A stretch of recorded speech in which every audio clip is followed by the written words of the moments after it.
We need to talk about the structures of violence. When Martin Luther King said, "Violence is the language of those unheard," he was identifying the structure of violence that happens from the point of view of the oppressed rather than the oppressor. Because the violence of the oppressed is going to be different than the oppressor. It's a trauma response, often. It's not condoning violence, because King was firm in his message of nonviolence, but it's understanding where it comes from. When I look at Hamas, for example, I don't condone the violence that they've perpetrated.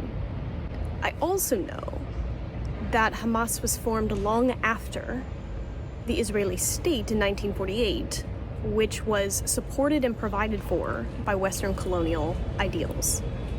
Now, there's a difference between divine right and indigenous right, which I will discuss at a later point.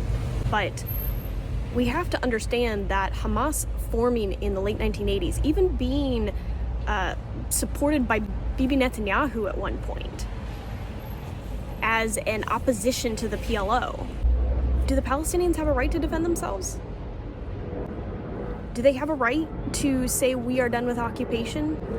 That we no longer want the violence of the oppressor? Do the oppressed have the right to fight back? Again, I lean toward nonviolence. I lean toward diplomacy. I lean toward negotiation. But none of the negotiations that have been made since 1948 have been honored, any more than any of the treaties that the US has made with indigenous people groups have been honored.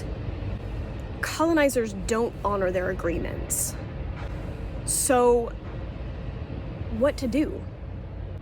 The International Criminal Court fell short, in my opinion, of demanding a ceasefire and called South Africa's case plausible, but did not affirm its case in full, which leaves loopholes for Bibi Netanyahu and his cohorts to continue with the campaign that they've been carrying out. And I think we need to have a conversation about the structures of violence if we're going to get anywhere.